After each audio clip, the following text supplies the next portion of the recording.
Aksidenteng naibigay ni Eliza ang puri habang nagtatrabaho sa isang hotel. Ang lalaking ito ay si Gavin Cebron. Ngunit pagkatapos ng gabing yun, matapos siyang akusahang bayarang babae, hindi na sila nagpanagpupang muli.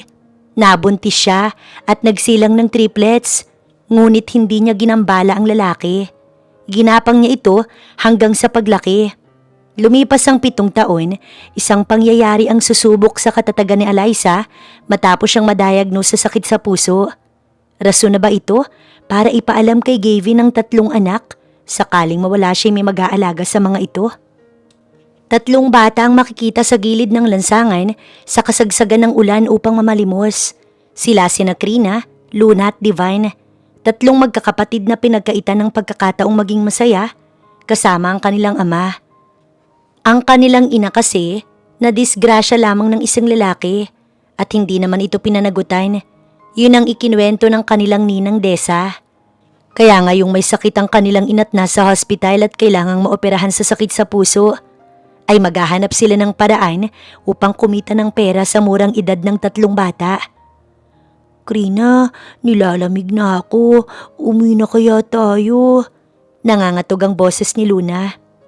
Pero 100 piso pa lang ang kinita natin. Hindi pa ito sasapat pambayad sa operasyon ni inay. Umiiyak na sabi ni Krina. Oo nga Luna, 100,000 piso ang kailangan natin. Kaya kulang pa to. Yung kinita natin kahapon 100 lang din. Kaya manlilimos pa tayo. Sabi naman ng isa pang kapatid ng dalawa na si Divine. Pero hindi ko na kayang lamig. Masakit ng tiyan ko. Wala pa tayong kain simula pa kanina. Umiiyak ang bata. Naawa naman si Krina at Divine kaya niyakap nito ang kapatid. Tiisin mo muna pwede. Uuwi din tayo kapag nakarami tayo. Ang mabuti pa, kami na muna ni Divine ang mamamalimos. Sumilong ka na muna dito. Tumango ang nangangatog na bata.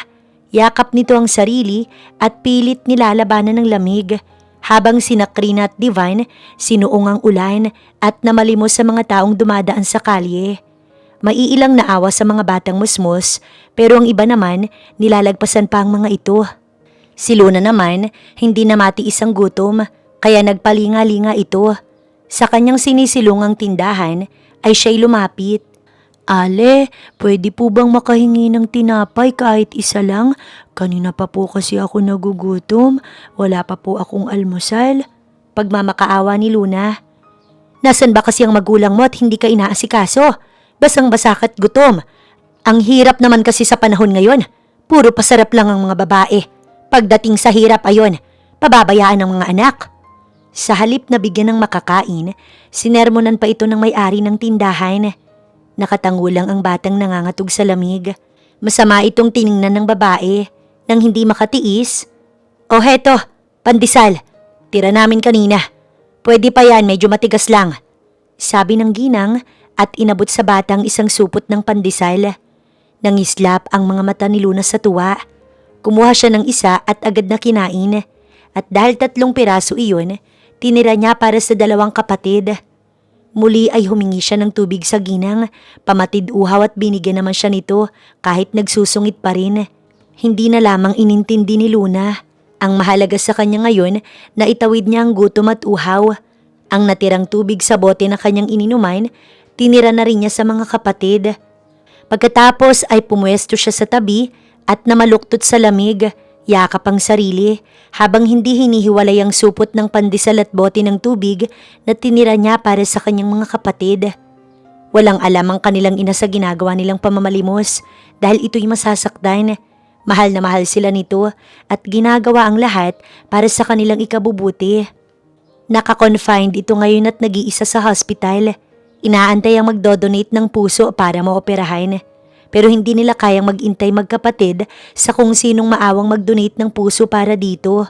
Dahil walang kasiguraduhan yun, kaya sila na lang ang gagawa ng paraan upang maoperahan ang kanilang ina. Pasado 7:00 na ng gabi, nakatulog na si Luna sa gilid yakap ang sarili nang may kumalabit sa kanya, sina Davin at Krina. Halika na Luna, gabi na, wala na sigurong magbibigay sa atin ng pera ngayon. Isa pa basang-basa na tayo at nilalamig na rin. Sabi ni Divine. Tumayo si Luna. O heto, kumain muna kayo ng pandesal, binigay sa akin ng Ale. Sabay turo sa ginang na nasa loob ng tindahan. Salamat, gutom na rin talaga ako sabi ni Divine. Pinagtig-isahan ng mga ito ang pandesal at uminom ng tubig habang naglalakad na sila pa uwi. Hawak ni Divine ang kinita nila ngayong gabi sa pamamalimos. Nang mapadaan sa tapat ng Jollibee, napatigil ang 3 bata na tumingin sa mga batang may kasamang mga magulang na kumakain sa loob ng fast food at masaya. Malungkot pa silang nagkatinginan. Para sa kanila, okay lang na hindi kumain sa Jollibee or mas okay lang din na walang tatay basta gumaling lamang ang kanilang ina. Pagdating nila sa bahay, walang inaasahang ina na sasalubong sa kanila. Dahil nasa hospital ito ngayon at nakikipaglaban sa sakit, kanya-kanyang ligo ang 3 tsaka nagbihis. Walang bigas at ulam, kaya matutulog na lang silang walang kain. Samantala sa hospital, kausap ni Alyssa ang kaibigan. Desa, mangako ka sa akin na kapag nawala ako, hindi mo pababayaan ang mga anak ko. Umiiyak na pakiusap ni Alyssa. Masakit para sa kanya na iwan ng mga anak niya pero wala siyang magagawa. Minsan, tinanong niya sa kanyang sarili kung bakit siya pa. Maliliit pa ang kanyang mga anak. Paano na ang mga ito kapag nawala siya? Masakit sa kanyang hindi na makita ang anak paglaki ng mga ito. Alyssa, ano ka ba? Lakasan mo nga ang loob mo para sa mga anak mo. Marami na akong hininga ng tulong para makalikom ng 100,000 na kakailanganin mo para sa operasyon. Ani Desa na hinawakan ng kanyang 2 kamay. Patuloy na umiyak si Alyssa na nag-aalala pa rin. Naaawa sa kanyang mga mahal na anak. May 60,000 pa lang akong nalilikom, Alyssa. Pero kung hindi talaga tayo makakahanap ng pera, wala na tayong choice. Kailangan mong lumapit kay Gavin Sebron. Kailangan mong ipaalam sa kanyang tungkol sa triplets. Giit ni Desa. Natigilan si Alyssa. Nag-isip ng matagal pagkatapos binalingan ng kaibigan at hinawakan ng kamay nito. Bagaman hirap huminga, sinikap niyang masabi ang gusto. Hindi na mahalaga sa kanya kung hindi siya maoperahan, subalit ang mga anak niya. Kahit ang triplets na lamang, kaya nakapagdesisyon siyang papuntahin si Desa kay Gavin upang sabihin ng tungkol sa kanilang anak, kahit duda siyang kung paniniwalaan ba nito ang kanyang kaibigan.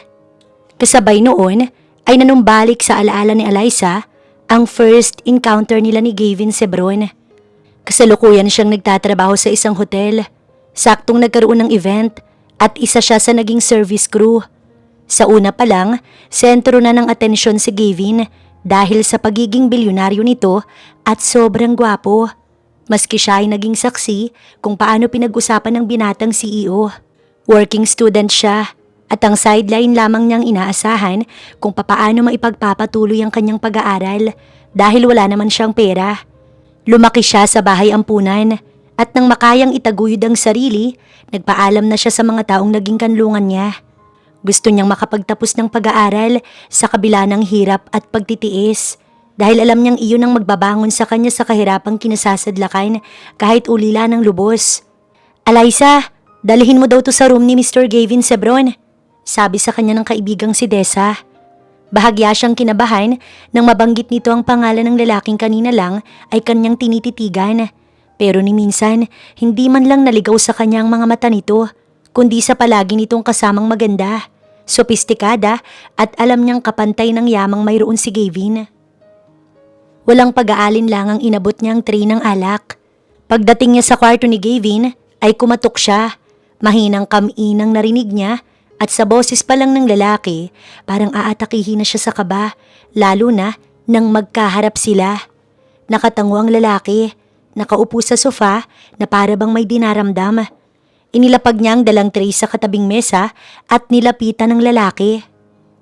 Sir, okay lang po ba kayo? Nag-aalalang tanong niya. Nag-angat ito ng muka at sumandal sa sofa.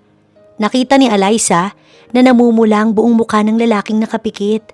Alanganing kinapa niya ang noo nito at nagulat siya nang maramdaman ang init ng lalaki. Iiwan sana niya ito upang tumawag ng doktor, subalit napigilan siya ng lalaki sa isang kamay at pahilang inilapit dito. Sa isang iglap lang, nakakandong na si Alyssa sa lalaki at agad siyang hinapit at hinalikan sa labi. Naparalisa ang dalaga sa gulat nang gumapang ang init sa kanyang katawan na nagmula rito. Bagaman nagprotesta ay hindi sapat. Sa una lang siya nanulak kaya nang buhatin siya nito patungong kama at inihiga, naganap ang hindi dapat. Kinabukasan, nagising siyang nagbibihis ng lalaki. Kita niyang magandang hubog ng likod nito at hindi niya maiwasang hindi kumurap sa pagkakatitig. Balot ang kanyang katawan ng kumot at walang suot pang ilalim. Bukod doon, nananakit ang kanyang katawan na parang inararo. Mabutit gising ka na. Take this. Boses nito. Walang emosyong humarap sa kanyang lalaki at naghagis ng card. Nasaktan siya sa narinig. Sir, hindi po ko bayarang babae. Malungkot ang boses niyang sabi at nanubig ang kanyang mga mata. Kung ganun, bakit mo binigay sa akin ang sarili mo? Natigilan si Eliza. Hindi nakakibo, hindi nakasagot. Bakit nga ba niya ibinigay sa lalaking to ang kanyang iniingatang dangal ng napakatagal? Hindi niya alam. Basta ang natatandaan niya lang kagabi, nang hina siya't nagpatangay sa kapusukan nito. No doubt. Never mind. Take that money and never show up. Matapos itong magbihis, ay iniwan siya nito. Sa kahihiyang naramdaman ni Eliza sa kanyang sarili, nag-resign siya sa trabaho at katulad nga ng sinabi nito, hindi na siya nagpakita pang muli sa lalaking mababa ang tingin sa kanya. Ang perang ibinigay nito, ginamit niya sa pag-aaral dahil kailangan niyang magpatuloy kahit nawala ang kalahati ng kanyang pagkatao. Hindi na siya buo, nawala yung confident niya sa sarili. Tanging pangamba na lang ang palagi niyang nararamdaman hanggang sa dumating ang araw ng kanyang kinatatakutan. Buntis siya at hindi lang isa, kundi 3. Walang araw na hindi siya umiyak sa takot na kakaharapin. Ngunit nasa tabi niya ang kaibigan na palaging nagpapalakas ng kanyang loob. Sobrang hirap i-balance ang pag-aaral habang nagtatrabaho kasabay ng pagbubuntis. Kaya minsan nakakatulog siya sa room dahil sa sobrang pagod. Oo, sinikap niya. Nilunok niya lahat ng kahihiyan sa kanyang sarili at nag-graduate siyang malaki ang tiyan. Sa araw halos ng kanyang graduation, kulang na lang hindi siya makaakyat sa stage dahil sumasakit na ang tiyan niya. Saktong pagkatapos ng seremonya, isinugod siya sa hospital. Ang natirang pera ng lalaki ay ginamit niya sa panganganak at sa pangangailangan ng mga bata. Malaki ang laman ng card at hindi iyon basta-basta nauubos. Wala man sana siyang balak gastusin yun, wala na rin siyang pagpipilian. Wala na rin siyang pakailam kung bayaran nga ang tingin sa kanya ng lalaking yun. Nang makarecover sa panganganak, 3 buwan ay nagtrabaho na si Eliza. Nagbabayad na lang siya ng magbabantay sa 3 anak. Total naman, mababait ang kanyang mga anak. Hindi iyakin. Tulog lang ng tulog noong baby pa ang mga ito. Sa loob ng 7 taon, wala siyang ginawa kundi ang magsikap para sa kanyang mga anak na nagbibigay lakas at inspirasyon sa kanya. Ni minsan, hindi niya kinailangan ng amang makakatuwang sa pagpapalaki nito. Kaya ngayong nahaharap na naman siya sa pagsubok, parang bibigay na ang kanyang lakas.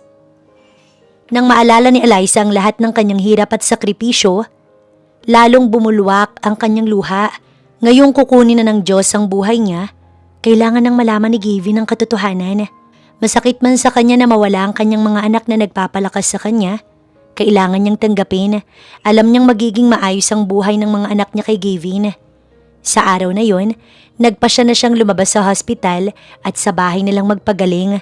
Mas lalo lamang lumaki ang kanyang bayarin sa hospital.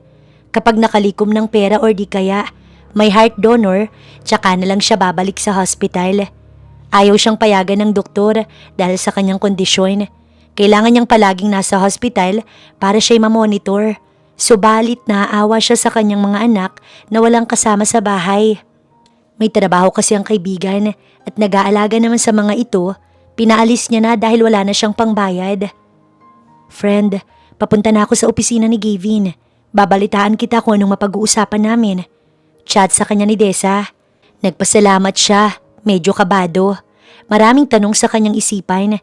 Isa na doon ang kung paano kung hindi maniwala si Gavin. Pero dasal niya sa Diyos kahit iyon na lang ang ipagkaloob sa kanya na matanggap ni Gavin ang kanilang mga anak bago man lang siya mawala. Pagdating ni Eliza sa bahay, sumalubong agad ang kanyang mga anak. Inay! Inay! Sabay-sabay na tawag sa kanya ng mga ito. Naguunahan pang yumakap sa kanya. Naiiyak naman siyang niyakap ang na-miss na mga anak. Inay, bakit ka po lumabas ng hospital? Di ba po hindi pa kayo magaling? Nag-aalalang tanong ni Divine. Wala pa po ba sila nakuhang magdodonate sa'yo? Nalungkot na tanong ni Krina. Inay, pupuntahan ka sana namin. Kaso, bawal kami sa loob, sabi ni Ninang Desa. Na-miss ka po namin, Inay. Sabi naman ni Luna. Maraming gustong sabihin si Alyssa sa mga anak pero nagsimulang manikip ang kanyang paghinga. Napahawak siya sa tapat ng dibdib kaya nag-aalala ang kanyang mga anak. Nagpanik at tinulungan siyang makasandal sa upuan. Si Divine, pinaypayan siya. Si Krina, hinihilot ang kanyang dibdib. Si Luna, nagmamadaling kumuha ng tubig at agad siyang pinainom. Ramdam ni Alyssa sa kanyang sarili na hindi na siya magtatagal pa. Pero pilit niyang nilalabanan para sa mga anak niya. Gusto pa niya itong makasama at makita. Mga anak, Inay, huwag ka na po munang magsalita kung nahihirapan kayo. Saad ni Krina matapos siyang uminom. Bakit po ba kayo lumabas ng hospital kung hindi pa kayo magaling? Kaya naman po namin ang aming mga sarili, Inay. Sabad ni Divine. Umiiyak ang tatlong nag-aalala sa kanyang kalagayan. Isa-isa niyang hinaplos ang pisngi ng mga anak niya. Mga anak, makinig kayo kay nanay ha? Mahina niyang sabi. Opo, makikinig po kami. Sabay-sabay na sabi ng tatlo. Hawak ng mga ito ang kanyang kamay. Ang Ninang Desa niyo, pinuntahan ng daddy niyo. Diba, matagal niyo na siyang gustong makita? Tanong niyang pilit ng umiti kahit na masakit sa kanyang naging desisyon. Alam kasi niyang kapag nalaman ni Gavin ang tungkol sa mga anak, kukunin ito sa kanya. Nagkatinginan ng tatlo. Kapag kinuha kayo ng daddy niyo, sasama kayo sa kanya, okay? Mahina niyang sabi sa mga anak. Sasama lang kami. Kung sasama kayo, Inay, hindi ka po namin iiwan dito. Si Divan ang sumagot. Anak, hindi niyo ko naiintindihan. Kung mananatili kayo sa akin, mahihirapan kayo. Hindi ko kayo maaalagaan sa kondisyon ko. Malapit na akong mawala. Sa sinabi niya, nag-iyakan na naman ang tatlo. Hindi ka po mawawala, Inay. Huwag ka pong magsalita ng ganyan. Paano na lang po kami? Pumapalahaw ang kanyang mga anak. Niyakap niya ang mga ito nang maramdamang nagdidilim ang kanyang paningin. Huwag nang matigas ang ulo mga anak. Pakinggan niyo ang sinasabi ko. Hindi na ako magtatagal. Kapag nawala ako, sumama kayo sa kanya. Hindi niya na naituloy ang sasabihin nang mas lalo pang manikip ang kanyang paghinga na para bang sinasakal siya. Napahawak siya sa tatlong mga anak. Kinapa niyang mga mukha ng mga ito at mas lalong niyakap. Sa natitirang buhay niya kahit na sandali lang, gusto niyang makasama ang mga ito. Inay! Inay! Tarantang nagsigawan ng mga bata nang bigla na lang itong bumitaw sa kanila at nayukayok sa upuan. Divan! Si Inay! Nagtatatakbo ito sa labas at humingi ng saklolo sa mga kapitbahay. Ang dalawa namang mga kapatid, pilit binubuhat ang ina para itayo. Ngunit mga bata lang sila. Wala silang lakas, tanging pag-iyak lang ang kaya nilang gawin. Maya-maya, may sasakyang huminto sa tapat ng kanilang bahay. Nang makilala ito ni Krina, agad tumakbo palapit kay Desa. Ninang, si Inay, nawala ng mahalay si Inay. Humahangos nitong iyak. Ano? Tarantang tumakbo si Desa, papasok sa loob ng bahay. Maya-maya, isa pang sasakyan ang dumating. Ang lula noon ay si Gavin. Narito siya upang kunin ang mga anak niya. Kanina'y may babaeng nagpunta sa kanyang opisina at sinabing triplets ang naging bunga ng isang gabi nila ni Alyssa. Ang babae sa kanyang harapan na sumira sa kanyang reputasyon dahil may nakakita sa kanilang dalawang magkasama sa loob ng VIP room magdamag. Kaya naman sa galit ng kanyang ama, tinanggal siya sa pagiging CEO. Ginawa siyang trabahador sa sarili nitong kumpanya. At ang masakit, iniwan siya ng babaeng mahal na mahal niya, si Cynthia. Nawala ang tiwala ng kanyang ama sa kahihiyang binigay niya sa pamilyang Sebron dahil sa pagpatol niya sa babaeng nagtatrabaho lamang sa isang hotel. At kahit sinabing aksidente ang nangyari sa kanila, hindi siya nito pinaniwalaan. Bagkus, tinanggalan siya ng mana't kailangan niyang paghirapan iyon upang maibalik ang lahat sa kanya. Ngayong unti-unti nang naibabalik ang tiwala sa kanya ng mga magulang na halos nawala ng 7 taon, heto muli siyang ginugulo ng babae sa kanyang nakaraan. Pero kung totoong may anak nga sila at malapit nang mamatay ang Eliza na iyon, na tanging huling kahilingan nito maging maayos sa mga anak. Sir, tulungan niyo po si inay. Dalhin niyo po siya sa hospital. May sakit siya sa puso. Kailangan niyang maoperahan. Pangako, paglaki ko, pagtatrabaho ko, babayaran ko kayo basta tulungan niyo lang po yung inay ko. Isang batang babae ang biglang yumakap sa binti niya habang namamalisbis ang luha sa mga mata. Nakatingala ito sa kanya at nagmamakaawa. Hindi siya nakakilos sa kanyang kinatatayuan nang mapatitig sa batang babae. Biglang bumalot ang awa sa puso niya at hinawakan ito sa kamay. Hindi maikakailang anak niya ang batang ito dahil may birthmark sa siko ang bata na katulad ng sa kanya. Matapos tumango, tinungo niya ang loob ng maliit na bahay. Eliza! Sigaw ni Dessa, yakap ang babaeng nakahiga sa sofa. May 2 pang batang nagiiyakan sa tabi ng babaeng walang malay. Saglit siyang natigilan nang makita ang babaeng maputla na nakahiga sa sofa. Ito nga ang babaeng yun, ang babaeng nakasama niya sa isang silid, 7 taon nang nakalilipas. Sir Gavin, please tulungan mong kaibigan ko. Umiiyak na rin si Dessa na nagmamakaawa sa lalaki. Mabilis na kumilos si Gavin at binuhat si Eliza patungo sa kanyang kotse.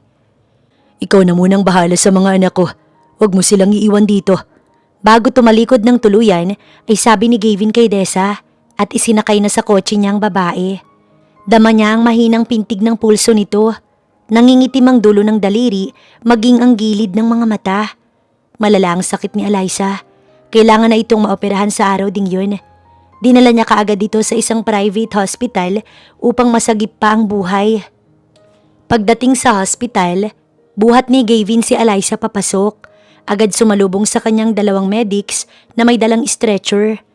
Inilapag niya ang walang malay na babae at mabilis iyong dinala ng 2 sa operating room. Kasunod ang isang doktor. Doc, do whatever it takes to save her life. Kausap ni Gavin sa doktor nang ito'y salubungin. Tumango naman ito.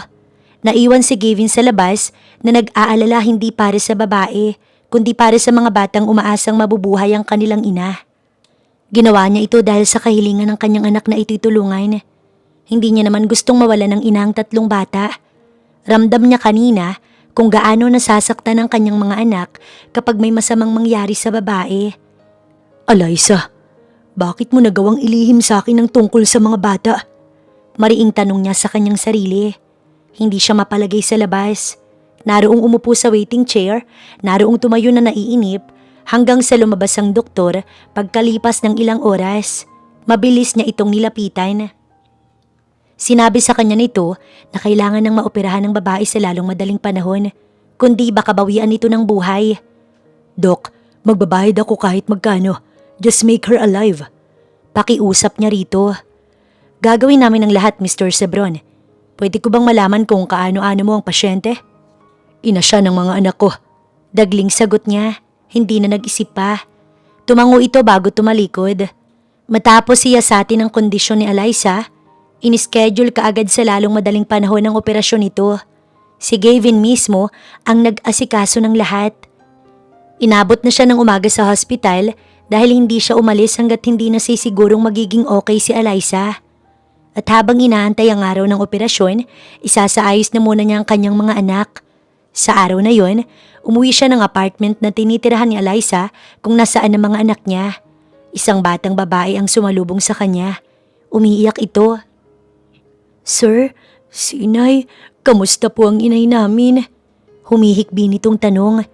Umupo siya sa harap ng bata upang magpantay ang mukha nila at hinawakan ito sa magkabilang braso. Don't worry, the doctor will do everything possible to save your mother. Wika ni Gavin na pinahid ang luha ng anak. Ang ibig po bang sabihin niyan, sir? Mabubuhay ang inay namin? Sumilay ang cute nitong ngiti sa labi kahit na may luha pa sa mga mata. Namumula ang mata nito sa kakaiyak. Yes, baby. Basta na lang siya nitong niyakap na hindi niya inaasahan. Umiyak ito pero sa tuwa. Ikinawit sa leeg niya ang mga braso at dama ni Gavin ang lukso ng dugo habang yakap ang bata. Ibang saya ang bumalot sa kanyang puso.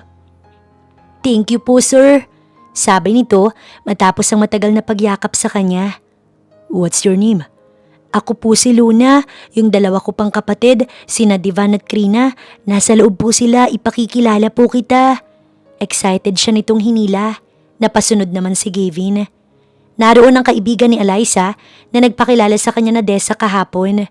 Sinalubong din siya ng dalawa pang bata. "Mga bata, siya ang Daddy Gavin ninyo." Pagpapakilala sa kanya ni Dessa, naunahan siya nitong i-introduce ang kanyang sarili sa mga ito.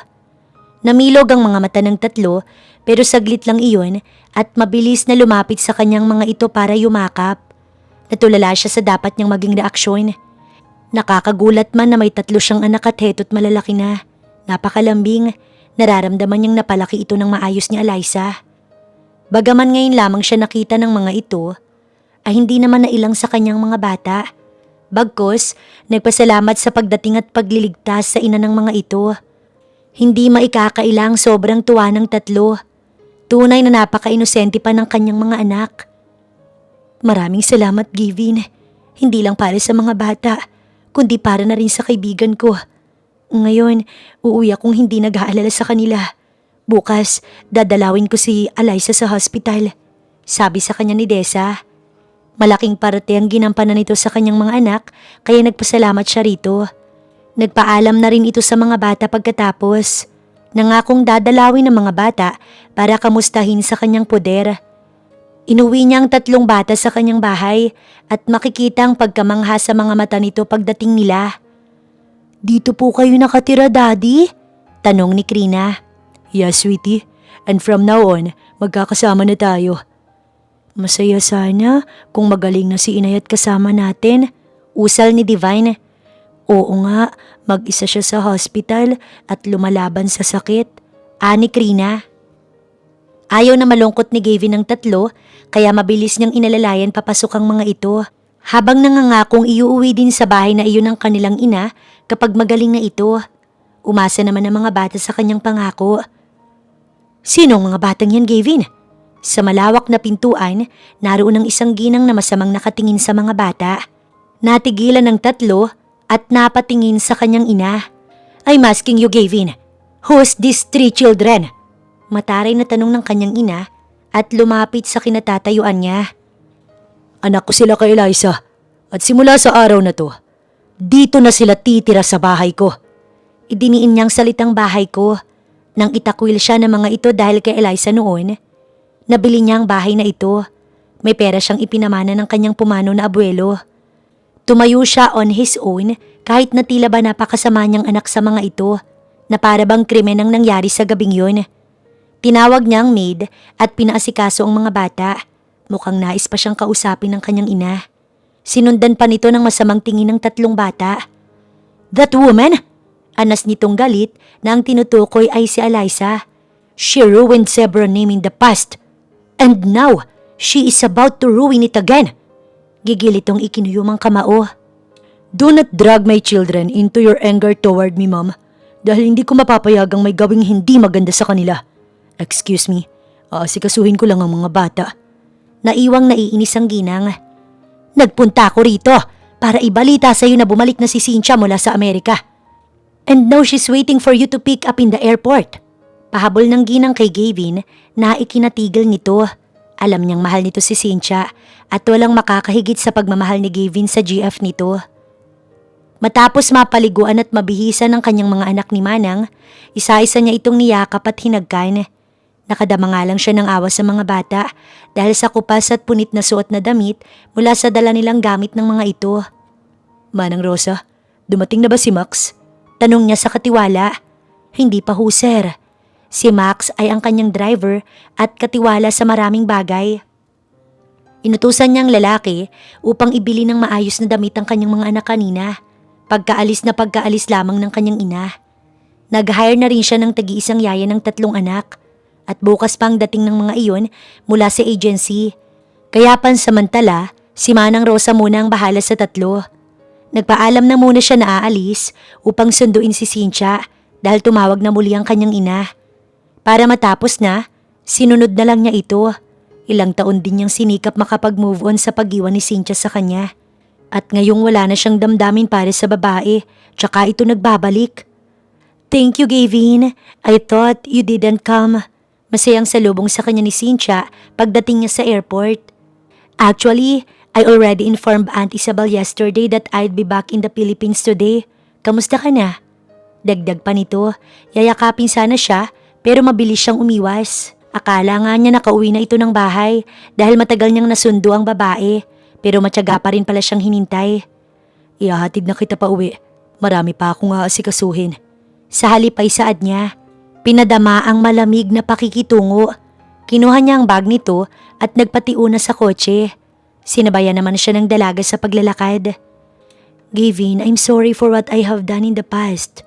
It's too late for me to realize that you were truly I love. Habang patungo sila sa kotse, nagpapaliwanag si Cynthia sa kanya. Subalit para kay Gavin, wala na siyang damdamin kay Cynthia. Sa ngayon, gusto niyang bumawi sa mga batang napabayaan niya ng ilang taon. Tanda pa niyang masasakit na sinabi nito sa kanya noon bago siya iniwan habang nagpapaliwanag siya kay Cynthia. Kung kailang heto siya ngayon nakabangon, tsaka naman ito bumalik. Wala siyang imik na isinakay ang gamit nito at nagmaneho. Kahit patuloy itong nagpapaliwanag sa kanya na kaya ito umalis upang ipagpatuloy ang pangarap sa ibang bansa. At ngayon sa pagbabalik ni Cynthia, naramdamang mahal pa siya ay nakikipagbalikan nito sa kanya. Wala ka nang babalikan, Cynthia. We're done and I already move on. May mga anak na ako na dapat kong pagtuunan ng pansin. Sabi niyang nagpaawang sa labing nito. But how? Umiiyak nitong tanong. Nagbungang nangyari sa amin ng babaeng kasama ko sa hotel 7 years ago. Kaya sana kalimutan mo na ako, Cynthia. No! Hindi pwedeng mangyari to, Gavin. I still love you. Kahit anong pagsusumamo ni Cynthia, hindi niya na ito pinakinggan. Pagkababa ng mga gamit nito, agad niya din itong iniwan. Dumiretso siya sa hospital kung saan niya dinala si Eliza. Pagdating sa hospital, gising ang babae at nailipat na sa private room kasama ang isang nurse na nag-aasikaso dito. Minomonitor ito ng nurse na kasama sa kwarto. Nang malingunan siya ng nurse, tumango ito at nagpaalam sa kanya. Naiwan sila ng babaeng nasa kama. Napasulyap siya sa babaeng titig na titig sa kanya. Makikita sa mga matang hirap ng iniindang sakit nito. Salamat. Halos pabulong ni Eliza at namalisbis kaagad ang kanyang mga luha. Sinabi sa kanya ng nurse kung sinong nagdala sa kanya rito at sinabing si Mr. Sebron. At naisaayos ng lahat para sa kanyang operasyon na sagot ni Gavin. Kumurap naman si Gavin. Marami siyang tanong sa babae na hindi pa dapat ngayon. Siguro kapag maayos na ito. Tomorrow will be your surgery. Are you ready? Nakapamulsang tanong ni Gavin. May hihilingin sana ako sa'yo. Huwag mong pababayaan ang mga anak ko. Sakaling mawala, hindi mangyayari yan. Magagaling ang mga doktor dito. All you have to do is pray and believe that you need to survive for your triplets. Walang emosyong putol ni Gavin sa sasabihin nito. Mangako ka pa rin sa akin para sa ikapapanatag ko, please, Gavin. Pilit inabot ni Eliza ang kamay ng lalaki. Marahan namang lumapit ang lalaki na napabuntong hininga bago inabot ang palad. 7 taon na ang nakalipas pero sa pagkakataong yun, dama pa rin ni Gavin ang init na minsang naramdaman ng gabing yun nang maglapat ang kanilang mga palad. Okay, I'll promise sa alagaan ko sila since nandito ka sa hospital. Pero tulungan mo ang sarili mo. Kailangan ka nila. Napipilitang sabi ni Gavin kay Eliza. Ngumiti si Eliza kahit na may luha sa mga mata nito. Mas humigpit pa ang hawak nito kay Gavin. Ilang sandali pa silang nag-usap pero hirap itong magsalita kaya pinagpahinga niya na ang babae. Daddy, kailan niyo po iuwi dito si inay? Tanong ng anak na si Krina. Kadarating niya lang sa bahay at gabi na siyang nakauwi dahil dumaan siya sa opisina. Nalaman ng kanyang ina ang ginawa niya kay Cynthia. Marahil nagsumbong ang babae kaya galit na galit sa kanya ang mga magulang at tinakot siya na kapag hindi pinakasalan si Cynthia, sisirain ang buhay ng mga anak niya at tuluyan siyang tatanggalan ng mana. Kaya naman, nakapagdesisyon si Gavin na pagkatapos ng operasyon ni Eliza, ilalayo niya ang kanyang mag-iina. Ipinaliwanag ni Gavin sa kanyang mga anak na matatagalan bago makauwi ang ina ng mga ito dahil hindi pa tapos ang surgery. Umaasa naman ang mga bata na makikita at makakasama ang ina. Pasado 9:00 na ng gabi, nasa mini office si Gavin at kinukompute ang kanyang naging expenses at matitira pa sa kanyang savings.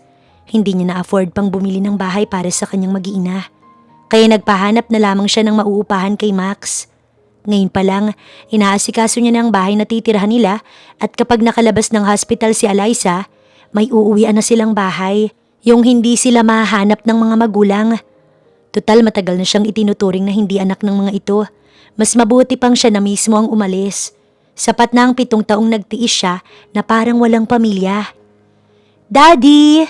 Munting boses ang nagpalingas sa kanya at saglit na putol ang kanyang malalim na iniisip. Napangiti siya nang makita si Divine, ang nag-iisang lalaking anak. "Hi, it's been late. Why you still awake? Kanina ka pa po dito, hindi ka lumalabas, kaya pinagtimpla kita ng gatas. Hiningi ko po yan kay Manang Rosa." Alanganin nitong lumapit sa kanya. Napangiti siya. Ngayon niya lang napansin na may baso itong dala at may lamang gatas. Parang hinaplos ang puso niya sa kabaitan ng anak. Hindi niya akalaing may isip nitong alalahanin siya. Dati kahit inaabot siyang magdamag, walang nagtatanong kung okay ba siya.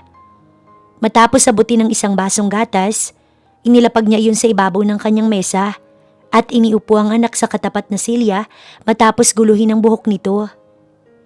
"Thank you, Divine. First time na may nagtimpla para sa akin." Ngumiti siya at ito'y tinitigan. Maayos na ang suot ng anak niya. Hindi na iyon katulad kaninang kupas at may butas, kaya kinukurot siya ng konsensya. Halatang napabayaan niyang mga ito. Sabi ni inay, kapag hindi ka makatulog, uminom ka ng gatas at makakatulog ka na ng mahimbing. Nakangiting saad ng bata. "Really?" Anas niya. Hindi alam kung paano ito napalaking ganitong mag-isip ni Eliza. Natagpuan na lang niya ang sarili na natutuwa sa anak niya. "Daddy, may tanong lang po ako sa inyo. Bakit po ngayon lang po kayo dumating? Palagi naming tinatanong kay inay kung nasaan ang ama namin pero hindi niya po kasi kami sinasagot." "Anak, you still young to understand. Malalim ang naging reason kung bakit hindi na kami nagpanagpo ng inay mo sa loob ng 7 taon. At kung ano man ang dahilan ng inay mo, siya lang ang nakakaalam nun. But the most important now is magkakasama na tayo." Pahayag niya na pilit nitong inunawa. Kita niya iyon sa reaksyon ng inosente nitong mga mata. Wala pa itong nauunawaan.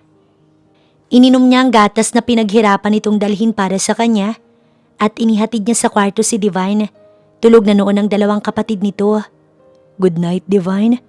Inhiga niya ito pero nakiusap ang anak na matulog siya sa tabi ng 3 dahil tinatabihan daw ito ng ina kapag natutulog noong wala pang sakit si Eliza. Ramdam niya kung gaano kamahal ni Eliza ang mga anak nito. Naging mabuti itong ina't napalaki ng maayos ang anak nila sa kabila ng kahirapan. Pinagbigyan niya ito at tinabihan ng 3. Yumakap ito sa kanya at ipinikit ang mga mata. Tama si Divine. Mahimbing siyang nakatulog sa tabi ng kanyang mga anak na hindi niya namalayan. Pagising kinabukasan, wala na siyang katabi. Maayos ang hinigaan. Nakatiklop ang kumot at nakasalansan ng maayos ang unan. Nang maalala ngayon ng surgery ni Eliza, nagmamadali siyang bumangon. Hinanap muna ang kanyang mga anak at nasa garden, naglalaro kasama si Manang Rosa. "Good morning, sir. Dumating na po ang 3 yaya ng mga bata. Naghihintay na po sa inyo para sa interview." Salubong sa kanya ni Max. Magulo pa ang buhok niya at kakagising lamang kaya nagpaalam na maliligo muna. "Tsaka sir, ipinasa ko na rin po sa inyo ang impormasyon tungkol doon sa bahay na lilipatan ninyo." Pahabol sa kanya ni Max. "Salamat, Max. Nga pala maghanap ka ng buyer dito. Wala na akong balak na bumalik sa bahay na to. Kaya nakapagdesisyon akong ibenta na lamang." Mando niya sa lalaki. "Naku, tamang-tama sir. May kilala ko naghahanap ng bahay dito sa Maynila para sa paparating nitong amo. Pwedeng kayong mag-usap sa presyo. Ibibigay ko na lang ang cellphone number niya sa'yo." Tugon ni Max na sinang-ayunan naman niya. Naligo kaagad siya at saglit in-interview ang 3 magiging yaya ng kanyang mga anak. Si Manang nang bahalang magturo sa 3 sa mga dapat gawin sa bata. Pagkatapos, Tumuloy na siya sa hospital. Nadatnan niyang nag-uusap sina Des at Eliza. Pinalalakas nito ang loob ng kaibigan para sa araw na iyon. Naroon ang takot at pangamba, pero mas malakas na ang loob nito ngayon kaysa kahapon. Tinungo niya muna ang opisina ng doktor at masinsinang kinausap. Umaasa siyang magiging successful ang heart transplant ni Eliza. Tsaka niya tinungo ang kwarto ni Eliza. Nakangiti itong tumingin sa kanya. Sa labas muna ako. Baka may importante kayong pag-uusapan dalawa ni Sir Gavin. Pero hindi ako aalis, best friend ha. Iintayin ko hanggang sa matapos ang surgery mo. Nakangiting sabi ni Dessa. Salamat Dessa, pero bakit kailangan mong lumabas? Okay lang naman na marinig mong pag-uusapan namin ni Gavin. Tugon ni Eliza. Baka kasi mag-I love you si Sir Gavin. I'm sure mangingisay ako dito sa kilig.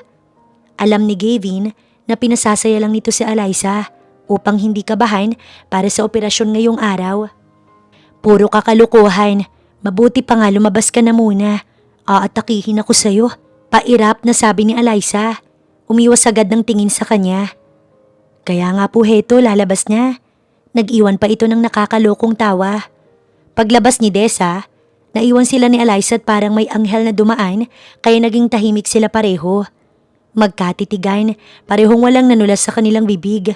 Hindi rin alam ni Gavin kung bakit siya na blanko. Yung mga nasa dulo ng dila niya hindi niya mailabas. Kundi pa may pumasok na nurse para ihanda ang babae dahil dadalhin na ito sa operating room. Tsaka pa siya kumibo, kumilos at mahigpit niyang hinawakan ang palad ni Eliza. Eliza, hihintayin kita dito. Gavin, salamat.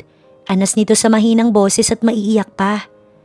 Nang tuluyang dalhin ang babae sa operating room, natagpuan ni Gavin ang sarili sa chapel ng hospital na nagdarasal. Sa araw na iyon, nagtungo si Doña Isabel sa bahay ni Gavin. Nadatnan niya ang 3 bata sa garden na naglalaro kasamang 3 yaya. Hindi siya makapaniwala na dahil sa batang ito, nagbago si Gavin. Kailan pa ito natutong sumuway sa mga kagustuhan nilang mag-asawa. Ngayong nakabalik na si Cynthia, dapat na ito ang priority ni Gavin. Sino po kayo? Napataas ang kilay niya nang salubungin siya ng isang bata. Nakatingala ito sa kanya, namimilog ang mga mata. At naiinis siyang isipin na dahil sa mga batang to, mapupurnada ang pagpapakasal ni Gavin at Cynthia dahil mas priority ito ng kanyang anak. Ako lang naman ang mami ni Gavin. Umalis ka nga sa harap ko. Patulak niyang sinagi ang bata, tsaka nagtuloy sa loob ng bahay. Gavin! Gavin! Hindi na pinansin ng Donya na napaupo ang batang babae pero agad din namang itinayo ng yaya. Hindi umiyak si Krina dahil hindi naman siya nasaktan kundi nagtataka sa kilos ng babae. Mukhang galit ito sa kanila at ayaw na nandito sa bahay ng kanilang daddy. Okay ka lang ba, Luna? Tanong ng yaya nito sa bata. Opo. Malungkot na sagot nito at piniling umupo na lang kaysa maglarong muli. Hindi naman din siya napansin ng iba pang kapatid. Doña Isabel, ano pong ginagawa ninyo dito? Tanong na nag-aalalang si Manang Rosa. Kinakabahan ng ginang dahil alam niyang ang dala nito walang iba kundi gulo. Masama itong tiningnan ng ginang. Nasaan si Gavin? Gusto ko siyang makausap. Hindi niya sinasagot ang tawag ko. Inis na sabi ng babaeng galit. Kahit alam ni Manang kung nasaan ang amo, nagsinungaling ito. Kilala niya si Doña Isabel. Mata pobre ito. Maya-maya, lumapit si Max kaya nabaling ang atensyon ng Donya sa lalaki. Sumunod ka sa akin, Max. May iuutos ako sa'yo. Mataray nitong sabi na nagpatiuna sa labas. Nagkatingin na naman si Manang at Max. Alam nilang parehong may masama itong binabalak. Gayunpaman, sumunod pa rin si Max kay Doña Isabel. Max, nakanino ba ang loyalty mo? Sa akin or kay Gavin? Diretsong tanong ni Doña Isabel. Ano pong ibig ninyong sabihin? Naguguluhang tanong ng lalaki dahil si Sir Gavin ang amo niya at nagpapasahod sa kanya. Alam kong isang kahigisang tuka lang ang pamilya mo. Kaya nga nagtitiis ka sa kakarampot na kinikita mo sa anak ko. Kapag ako ang naging amo mo, milyon ang kikitain mo sa akin. Pero bago yun, kailangan mo munang sundin ang ipag-uutos ko sa'yo. Sabi nito, nagwasiwas ng sobrang may lamang pera ang Donya sa kanyang harapan. Susundin mo ba ako or hindi, Max? Kapag oo, sa'yo ang laman ito. Pero ang kapalit, aalis ka sa poder ni Gavin at ako ang magiging amo mo. Saad ng ginang, hindi na nag-isip pa si Max pero hindi niya tinanggihan ng Donya. Bagkus, tinanong niya kung anong ipapagawa nito. Ang utos sa kanya, patayin ng 3 batang walang muwang. Hindi nakakibo si Max dahil hindi niya magagawa yun. May anak siya, may mga kapatid at kahit naghihirap sila, hindi niya gagawing dungisan ng mga kamay. Nang makaalis ang Donya, ay tinawagan kaagad ang amo at ibinalita ang pag-aalok sa kanya ni Doña Isabel ng pera kapalit ng ipinagagawa nito. Naikuyom naman ni Gavin ang kanyang kamao. Ayaw sana niyang umalis sa hospital hanggat hindi pa nakakalabas ang doktor mula sa operating room, ngunit kailangan niyang umuwi. Nagpaalam na muna siya kay Dessa na siya nang maiiwan sa hospital. Sinalubong kaagad siya ni Max pagdating niya sa bahay at ibinalita ang iniutos ng kanyang ina rito. Nakadama siya ng matinding galit. Ngayon niya lubusang napatunayan kung gaano kasama ang kanyang ina. Sarili nitong apo magagawang ipapatay. Nagpupuyos ang kanyang kalooban sa matinding galit. Sa araw na yun, isinaayos niya ang bahay na kanilang lilipatan. Hindi niya mapapayagan na may masamang mangyari sa mga anak niya. Ay, ano ho, sir? Gulat si Manang Rosa nang ipaligpit lahat ng mga gamit ura-urada. Kailangan, Manang. May banta ang buhay ng aking mga anak. Tugon niya. Si Max na ang pinauna niya sa lugar para maibigay ang pangunang bayad sa kanilang lilipatan. Sa araw na yon ay kampante si Doña Isabel at nag-aantay na lamang ng tawag ni Max at ibalitang naligpit na nito ang mga bata. Tinawagan niyang anak, sakto namang pagdating ni Cynthia. Hi tita, I miss you. Bati nito at nakipagbeso kaagad ang babae sa ginang. Iha, tinawagan ko na si Gavin. Maya-maya'y darating na yon. Wika ni Doña Isabel. How can you be sure na darating siya, tita? Nagmamakto lang babae. Dahil takot siyang mawalan ng mana. And guess what? Nakangiting ibiniti nito ang sasabihin. Excited namang nagintay si Cynthia sa sasabihin ng Donya. What, tita? Tumawa muna ang Donya. Yung tawang nasisiyahan at nakasisigurado sa anumang laman ng utak. Alam kasi nitong hindi matatanggihan ni Max ang pera na inaalok niya. Lahat ng mga dukha nasisilaw sa pera at handang gawin lahat para sa pera. Pinaligpit ko ng mga anak niya sa babaeng yun. Masayang saad ni Doña Isabel. Ngumiti si Cynthia. Thanks, tita. Muling nagyakap ang dalawang masayang-masaya. Pagkatapos, muling tinawagan ng ginang ang anak. Ngunit sa pagkakataong yun, nakablock na siya sa number ni Gavin kaya rejected ang kanyang tawag. Nawala ang ngiti ng Donya at napalitan ng galit. Muli nitong tinawagan si Gavin ngunit ganoon pa rin. Sinubukan niyang buksan ang messenger at padalahan ng mensahe ang anak ngunit hindi masend ang kanyang message. Sa galit, ibinato ng Donya ang kanyang cellphone. Gulat namang napatingin si Cynthia sa Donya at nagtataka. Bago maghapon umalis na sina Gavin kasama ang mga bata. Mga importanteng gamit lamang ang dinala nila. Sa gate ay nilagyan ng for sale ang bahay. Successful ang naging surgery ni Eliza. Ngunit 7 days itong nanatili sa ICU. After 3 days, matapos ang heart transplant, ay nagising ang babae. Nurse lamang ang nadatna ni Eliza. Dahil ipinagbabawal pa ang bisita habang nasa ICU siya. Kung kamag-anak naman, pwedeng dumalaw pero may oras. Katulad ngayon, nasa tabi niya si Dessa. Friend, magpalakas ka ha. May good news ako sa'yo. Masayang saad ni Dessa sa kanya.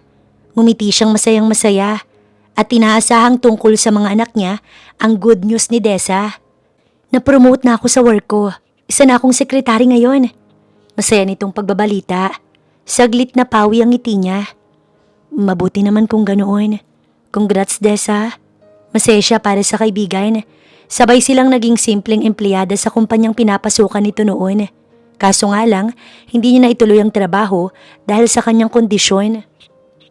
Hinahanap ka nga ng workmate natin at kinakamusta sa akin. Pero sabi ko nagpapagaling ka pa. Nga pala, Eliza. Kaya hindi makadalaw si Gavin. Lumipat na sila ng tirahan. Medyo abala siya ngayon. Tuloy-tuloy nitong saad sa kanya. Hindi siya kumibo. Napansin niya ngang simula ng operahan siya, hindi niya na nakita pa si Gavin. Tanda niyang nangako itong magigisnan pero hindi natupad, na nauunawaan niya dahil nasa poder na nito ang kanilang mga anak. Sapat na sa kanya na bago maoperahan ay nakita niya ito. May inspiration siyang lumaban sa loob ng operating room. Ang kanyang mga anak, kaibigan, plus si Gavin. Nakapagdesisyon na rin naman siyang paglabas ng hospital, hahayaan na muna ang kanyang mga anak kay Gavin at siya hahanapin ng sarili. Ibabangon, magtatrabaho upang mabayaran ang utang na nagastos ng lalaki sa kanyang operasyon. Tsaka niya dadalawin ang mga anak kapag siya'y okay na. Ganun ba, Desa? Kamusta ang mga anak ko? Hindi ko pa nga sila nakakausap uli simula nang lumipat pero wag mo silang alalahanin, hindi sila pinababayaan ni Gavin. Malaki ang tiwala niya kay Gavin na hindi nga nito pababayaan ang kanyang mga anak, kaya panatag na rin ang kanyang kalooban. Ilang sandali pa silang nag-usap hanggang natapos ang oras ng pagbisita. Iinom na siya ng gamot at pumasok na ang nurse, kailangan na rin niyang magpahinga. Nang makalabas ang kaibigan, nakadama na muli siya ng lungkot. Tila napakatagal niya na sa hospital, gayong pang-4 na araw pa lang niya pagkatapos ng surgery. Kahit na sa kanyang pakiramdam ay walang nabago at sabi ng doktor, natural lamang iyon, kailangan na muna niyang makarecover sa surgery tsaka pa siya magiging okay at 1 buwan bago pa iyon mangyari. Sa mga oras na yun, walang kamalay-malay si Eliza na papunta na ng hospital si Gavin upang siya'y dalawin. 3 araw siyang hindi nadalaw ang babae pero nakausap naman niya si Desa at ito ang nagbalita sa kanya na successful ang operasyon nito. Kaya masayang-masaya siya ngayon dahil pinakinggan ng Diyos ang kanyang panalangin. Sa ngayon, maayos ang kinalalagyan ng kanyang mga anak. Siniguradong hindi na makalalapit pa ang kanyang ina isa man sa triplets dahil wala na siyang tiwala pa sa mga ito. Baka kapag may masamang mangyari sa anak niya, makalimutan niyang mga magulang niya ito. Kahit papaano, may natitira pa siyang respeto sa mami niya kaya mas pinili niyang lumayo na lamang. May isang gwardiya na nagbabantay sa bata at iniwan niya rin si Max. Nandoon naman si Manang at ang 3 yaya. Gabi, pasado 8:00, pumasok ang Donya sa hospital at may masama itong pinaplano kay Eliza. Sa pagsisiyasat, natuklasan niyang may sakit sa puso ang ina ng mga paslit at sa kapal ng mukha nito, ang anak pa niya ang gumastos para lamang maoperahan ng babae. At kung hindi siya nagkakamali, na-brainwash ng babaeng ito ang kanyang anak kaya hindi nakipagbalikan pa kay Cynthia. Maaaring iyon ang nangyari. At isa pa, hindi niya na malaman ngayon kung nasaan na si Gavin dahil binenta na nito ang bahay at nakalipat na ng bahay. Kaya sa babae niya ibubunto ng kanyang galit ngayon at ang tanging magagawa niya lang, patayin ng tuluyan ng babaeng hampas lupa. Talagang bumalik pa ito sa buhay ng kanyang anak para manggulo. Gayong okay na sana lahat. Nagpalinga-linga si Doña Isabel patungo sa ICU upang walang makakita sa kanya. Nang marating nito ang kwarto, napaatras siya sa labas dahil nakita niyang may kasamang nurse ang babae sa loob. Sabi sa front desk, nasa ICU ang babae kaya alam nitong ito yun. Mabilis niyang tinakpan ng mukha ng maya-maya, lumabas ang nurse sa ICU na ipinagpasalamat niya dahil naiwan ng babaeng mag-isa sa kwarto. Nang makalagpas sa kanya ang nurse, mabilis siyang pumasok sa loob at napatingin sa kanyang babaeng gising. Hindi pamilyar kay Eliza ang ginang na pumasok sa kanyang kwarto. At isa pa, hindi na oras ng bisita. Nakaalis na ang kaibigan kaya nagtataka siyang tumingin rito. "Sino ho kayo?" tanong ni Eliza sa ginang. "Ako lang naman ang bangungot mo." Galit na inilabas ni Doña Isabel ang syringe at takmang itatarak kay Eliza pero nakaiwas ang babae. May laso ng syringe na yun kaya naman alam niyang hindi na ito aabuti ng bukas. Sa pag-iwas ay nahulog si Eliza dahil kung hindi niya ginawa, marahil na itarak na sa kanya yun. Hindi niya na inindang sakit ng pagkabagsak. Mabilis niyang pinindot ang emergency call button upang humingi ng tulong.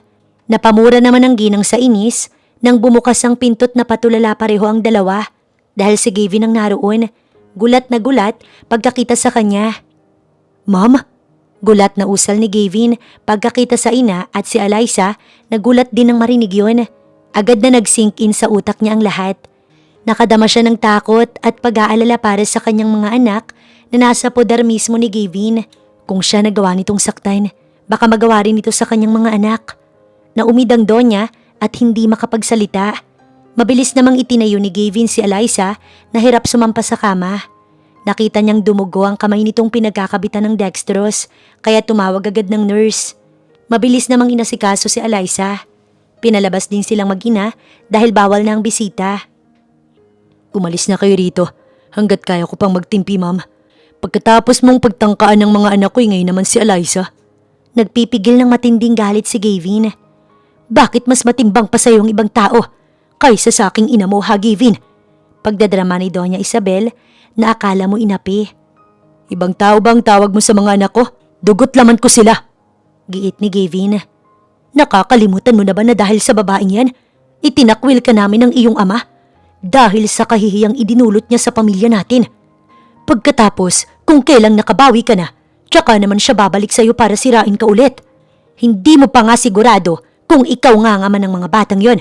Maaring sa ibang lalaki. Sumisigaw nitong palahaw. You're right, Mom. For 7 long years, I stood by you and proved my worth as your son. But you and Dad never treated me like your own. At ngayon si Eliza na at mga anak ko ang bago kong pamilya. Kalimutan niyo ng anak niyo ko. Makakaalis na kayo bago pa ako tumawag ng security. Puno ng hinanakit na sabi ni Gavin at iniwan ng ina tsaka sinalubong ang nurse na lumabas sa ICU. Nag-aalalang tinanong ang kalagayan ng babae. Sinabi nitong okay na ang pasyente. Napalitan ng nabaling karayom kaya dumugo ang kamay nito. Nakiusap siyang pumasok sa loob ng kwarto pero tulog na ang babae. Tinurukan nito ng pangpakalma dahil takot na takot ito kanina. Hiningi niya sa pamunuan ng hospital ang safety footage para malaman kung anong sadya ng kanyang ina. Pero nanghina siya sa nakita dahil talagang tinangka nito ang buhay ni Eliza. Mula sa gabing yon ay pinaband niya sa hospital ang kanyang ina at hindi na ito pwedeng pumasok. Magdamag siyang nagbantay sa hospital dahil bukas pa ang visiting hours. Matyaga yung hinintay ni Gavin at sa kotse lamang siya natulog. Kinabukasan, nakiusap si Gavin sa doktor na sa bahay na lang magpapagaling si Eliza dahil na rin sa banta ng buhay nito. Pumayag ang doktor, ngunit paglabas pa nito sa ICU at maghahantay pa siya ng 3 araw. Hindi ko na alam kung paano pa magpapasalamat sa iyo, Gavin. 2 beses mo nang sinalbang buhay ko. Umiiyak si Eliza nang sila'y magkaharap. Nakaupo siya sa gilid ng kama nito at mahigpit niyang hawak ang kamay ng babae. Crying won't help your condition to get better. Siya na ang nagpahid ng luha nito.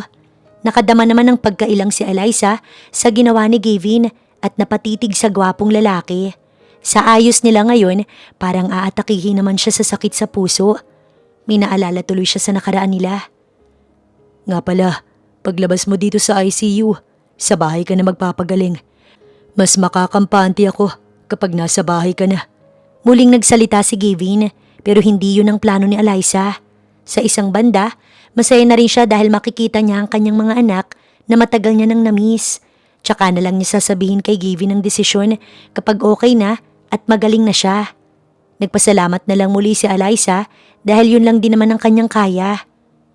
Sa bahay ng mga Sebron ay hindi mapalagay si Doña Isabel na paruot pa rito sa sala. Hindi na siya makakabalik sa hospital. Kahit na nagmamakaawa siya sa guard, hindi na siya pinapapasok kahit sinabing gusto lamang makausap si Eliza. Hihingi siya ng tawad, hindi naman pwedeng habang buhay na lang siyang kamuhian ni Gavin. Wala na siyang way kung paano makakausap ang anak niya. Walang contact number, hindi niya alam ang address. Ano bang problema, Isabel? At kanina ka pa dyan hindi mapalagay. Nahihilo na ako sa'yo. Inis na puna ni Mr. Sebron. Umupo si Isabel sa tabi ng asawa. Gusto ko lang makausap si Gavin. Umiba ang timpla ng mukha nito. Yung anak mong suwail sa lahat? Alam mo bang tuluyan ang nag-resign sa kumpanya ko? Anong pinagmamalaki niya ngayon sa akin? Tignan lang natin kung hindi siya gumapang pabalik para humingi ng tulong finansyal kung lahat ng ATM niya kanselado. Simula sa araw na to, wala na tayong anak, Isabel. Wala na akong pakailam sa kanya. Bahala na siya sa buhay niya. Gawin niya kung anong gusto niya. At huwag na huwag kong mababalitaan na nakikipag-usap ka sa kanya, Isabel. Dahil pati ikaw, palalayasin ko sa pamamahay ko. Galit na bulyaw nito at tumayo sa kinauupuan. Arturo, Hindi naman tama yan. May dahilan kung bakit lumalayo ang anak natin. Habol ni Isabel sa asawa. At anong dahilan na, Ber? Hindi ano, kundi sino. Walang iba kundi ang babaeng nakasama niya 7 taon sa hotel. At heto pa, may anak sila. Nagbunga ng triplets ang nangyari sa kanila ng babaeng yon. At babalik lamang ang lahat kung mawawala ang triplets at ang babaeng yon. Gulat naman si Mr. Sebron nang malamang may apo na ito.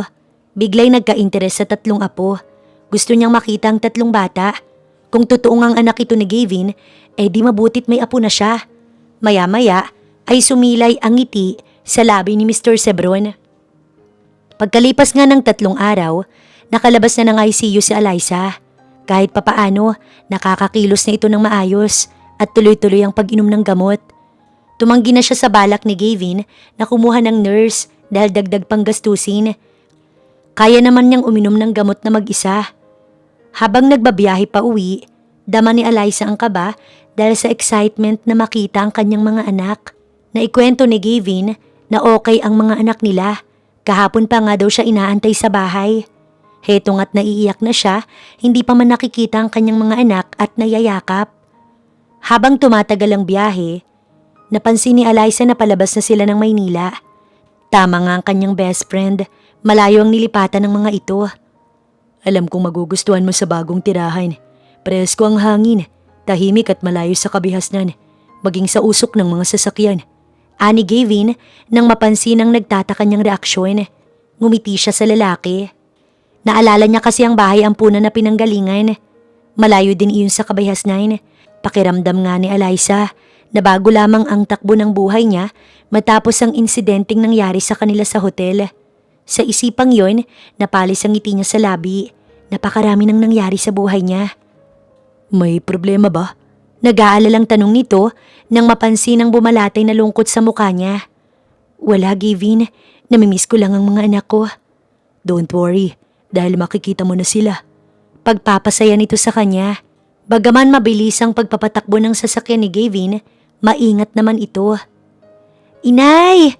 Sabay-sabay na sigaw ng 3 batang sumalubong sa kanila pagdating niya at saktong kapapasok pa lang ng gate.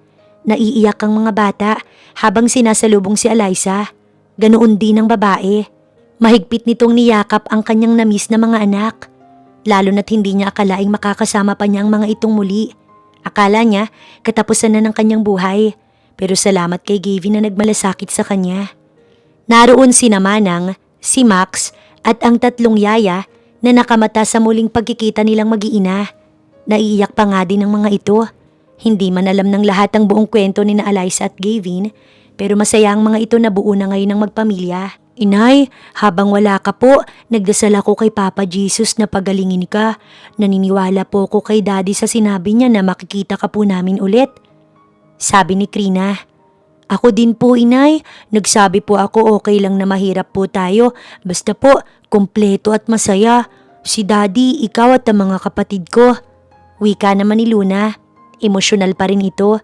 Walang patid ang pag-iyak habang inaalo niya ang 3. Si Divane ganoon din. Takot na mawala na naman siya sa tabi ng mga anak. Nang magtungo sa kwarto, ay kasama din niya ang kanyang mga anak. Nakaalalay sa kanya. Sabi nga ng mga ito, babantayan siya hanggang sa lumakas siya. Naisip kong sa pasukan, i-transfer ang mga bata dito. Pasensya ka na, Eliza, kung hindi ko muna naasikaso ang tungkol dito. Nang mapagsolo sila ni Gavin sa kwarto, ay sabi nito sa kanya. Nagpahanda ang mabait na lalaki ng makakain niyang soup dahil iyon lang ang pwede sa kanya hanggang sa maging okay na siya. At kasalukuyan siyang sinusubuan nito ngayon kahit nagpumilit siyang kaya niya. Gavin, hindi naman yun ang inaalala ko ngayon, kundi ang iyong ina. Yung pagtatangka niya sa akin, nagpapahiwatig lang nun na ayaw niya sa akin at baka nga pati sa mga anak ko dahil abala kami sa'yo. You don't have to worry about my mom, Eliza, because she doesn't know where I am. Putol nito sa iba pa niyang sasabihin. Matapos siyang subuan, pinunasan ng tissue ang gilid ng kanyang labi. Pero tama ka, Eliza. Noon pa man, ayaw na ni Mama at Dad sa nangyari sa atin 7 years ago. At yun ang dahilan kaya itinakwil nila ako. Ginawang empleyado sa kumpanya ni Dad. But seeing my children, made me realize it was the right time for me to stop being controlled by them. Hindi ko sila kailangan kundi ang mga anak ko. Hindi na malaya ni Eliza na habang nagsasalita si Gavin, namamalisbis ang kanyang mga luha. Hindi lang pala siyang nagsakripisyo noong time na yun, kundi pati na rin si Gavin. Pareho silang nagtiis. Pero nahinto ito sa pagsasalita nang makita siyang umiiyak, kaya bahagya itong nag-alala. I'm sorry, hindi ko intensyon na masaktan ka. Wala kang kasalanan sa nangyari.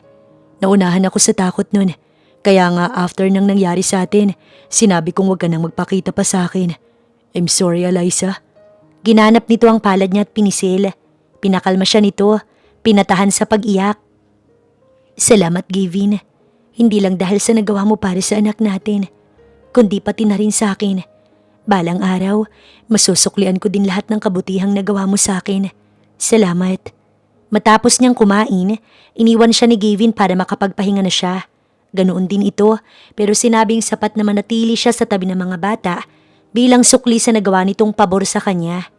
Kung ganoon, ayaw nitong umalis siya. Malaki ang halagang binitiwan ni Gavin sa operasyon ni Eliza, kaya halos naubos ang kanyang savings. Kaya naman, naisip niyang magpatayo ng negosyo sa natitira pa niyang pera matapos maibenta ang bahay sa Maynila. Isang buwan na noon ang nakalipas, simula nang makauwi si Eliza galing hospital. Kaya naman maayos na ito ngayon, naalagaan na nga nito ang mga anak nila. Gumawa na rin siya ng plano para sa naisipang negosyo. Umaga at paalis na siya upang humanap ng maayos na pwesto malapit lang din sa kanila. Nang mapatda siya paglabas, nang mapansin si Eliza na bihis at may dalang bag. Natigilan siya, nagulat pa ito at takmang kakatukin marahil siya. Eliza? Bumaba ang titig niya sa dala nitong bag. Gavin, gusto ko sana bago umalis magpasalamat sa'yo. At kung pwede, iiwan ko muna ang mga bata. Dadalawin ko na lang sila dito. Alanganing saad ng babae at hindi makatingin sa mga mata niya. May mabigat na bagay siyang naramdaman sa narinig mula kay Eliza. Hindi niya maintindihan. Nasanay na lang siguro siyang makita ito sa araw-araw. Bakit ka aalis? Hindi maikaila sa boses niya ang lungkot. Nahihiya na kasi ko sa'yo, Gavin. Malaki ang naging utang ko sa'yo sa operasyon. Gusto kong magtrabaho para maibalik yung perang nagastos mo sa akin. Mahinang saad ni Eliza. Pinag-isipan niya na talaga ito matapos makausap ang ina ni Gavin sa cellphone kahapon.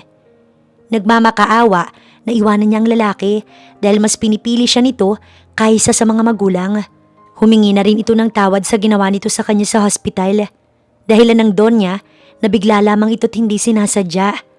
Wala siyang intensyon na agawin si Gavin sa mga magulang, pero hindi niya naman maiaalis na may karapatan ito sa mga anak nila.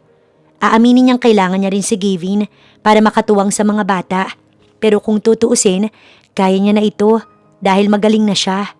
Kaya niya nang magtrabaho, kaya na niyang kumayod para sa mga anak niya. Napabuntong hininga si Gavin bago marahang nilapitan si Eliza. Tinanong mo man lang sana ako kung kailangan ko yun. All I want from you, Eliza, is to stay with me because this is the first time I've experienced having a family. Kayo ng mga anak ko lang ang pumuno sa kakulangang mayroon ako. Malungkot na sabi ni Gavin. Pero magkikita pa naman tayo, Gavin. Madalang nga lang. Dadalawin ko kayo ng mga bata. Pasensya ka na. Hinawakan niya sa kabilang balikat ang babae. Pipigilan niya ito sa abot ng kanyang makakaya. Ngayon pa bang mahal na kita, Eliza? Hindi mo ba nararamdaman na sa tuwing lalapit ako sa'yo, sa tuwing kakausapin kita, hindi ka nandito lang sa harapan ko para lang sa mga bata? I love you, Eliza. Pagtatapat ni Gavin, kaya natigilan si Eliza. Nawala biglang lakas ng loob niya na umalis. Dahil sa totoo lang, hindi niya naman talaga kayang hindi makita ang mga anak niya, kundi gusto niya lang sundin ang ina nito. Gavin? Usal niyang maiiyak dahil hindi niya inaasahan na may isang taong magmamahal sa kanya ng ganito. At si Gavin yun, ang ama ng mga anak niya. Niyakap siya nito ng mahigpit. Palapit sana ang tatlong bata na kagigising lang pero natigilan nang makita ang eksena ng kanilang mga magulang. Nagkatinginan ng tatlo at nagpalitan ng ngiti. Masaya silang makita na nagmamahalan ng kanilang mga magulang. Kaya sa halip na tuluyang lumabas, sumenya si Krina na bumalik sila ng silid pero nanatiling nakaawang ang pinto at nakasilip ang mga bata sa masayang tagpo. Matagal na kayakap sina Eliza at Gavin bago bumitaw sa isa't isa. Mahal din kita, Gavin. Pag-amin ni Eliza. Alam ng babae na hindi lang paghangang nararamdaman niya para sa ama ng mga anak niya, kundi pag-ibig. Kaya bakit pa niya ililihim? Thank you, Eliza. I love you more than everything. Lahat para sa inyo ng mga anak ko. Huwag ka nang umalis, okay? Niyakap muli ni Gavin si Eliza. Tumango siya bilang tugon. Inamin niya kay Gavin ang isa sa mga rason kung bakit nagdesisyon siyang umalis. Una ay ang hiyang-hiya na siya kay Gavin. Pangalawa ay ang sinabi ng ina nito. Nagtataka naman si Gavin kung paano nakuha ng kanyang ina ang numero ni Eliza. Ganoong siyang nagbigay ng cellphone nito. Hindi pa rin talaga sila nito tinitigilan. Mabuti na lang at napigilan niyang pag-alis ni Eliza. Hindi niya hahayaan ng kanyang ina na mapaghiwalay pa sila ng babaeng mahal niya. Samantala sa araw ding yun ay patungo si Mr. Sebron sa bagong bahay na nilipatan ng kanyang anak dahil nais niyang makita ang kanyang mga apo. Hindi niya kasi matawagan si Gavin dahil tila iba ang number. Saan ka pupunta, Arturo?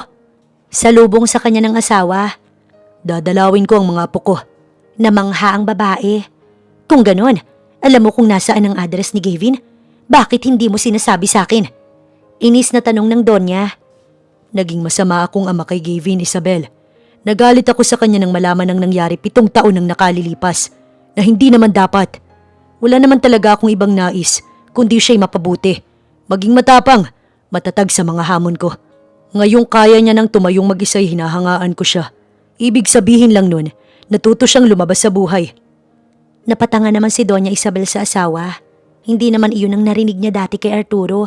Kahit magustuhan nito ang mga apo, mananatiling tutol siya para sa babaeng pinili ni Gavin. Hapon nang marating ni Mr. Sebro ng bayan na kinaroroonan ng kanyang anak.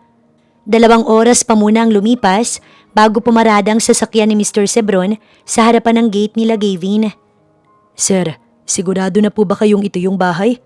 Tanong ni Elpidio na driver ng Don. Yes, ito yung address na ibinigay sa akin ng detective. Bumaba ka na't mag-doorbell. Utos ni Arturo. Sumunod naman ang may edad na driver. Sa loob ng bahay, naglalaro sa sala ang 3 bata at kay iingay ng mga ito.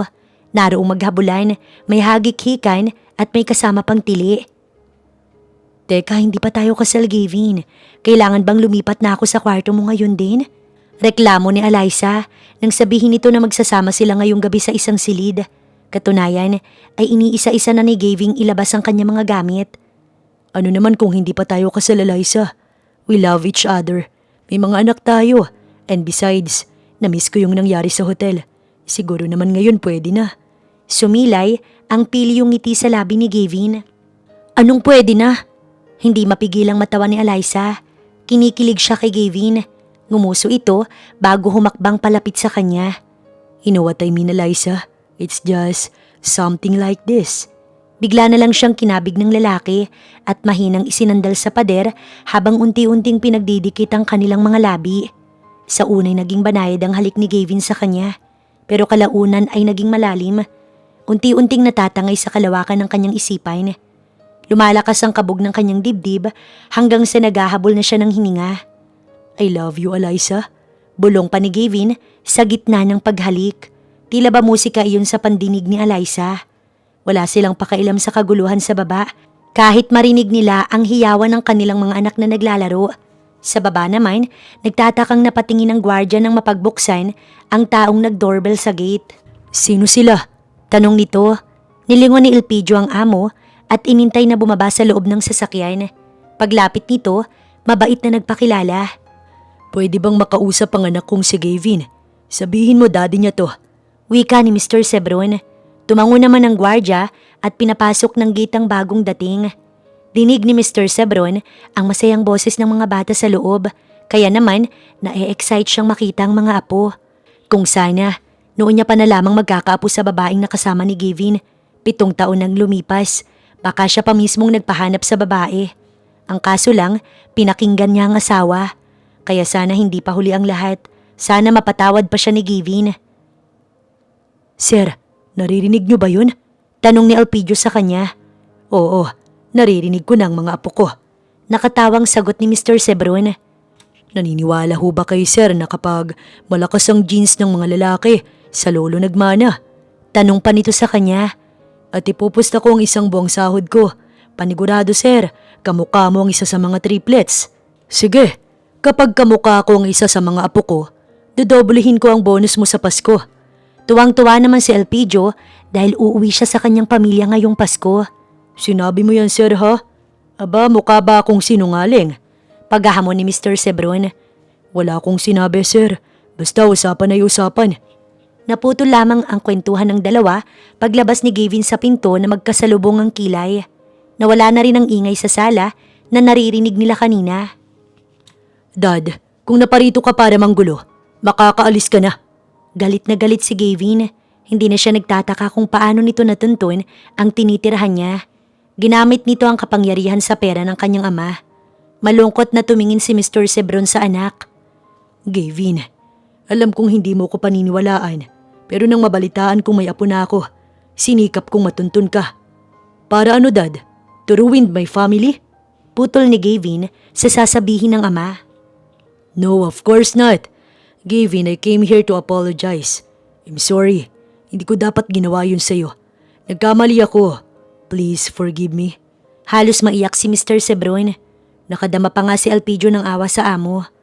Sir, hindi sa nakikialam na ho ako.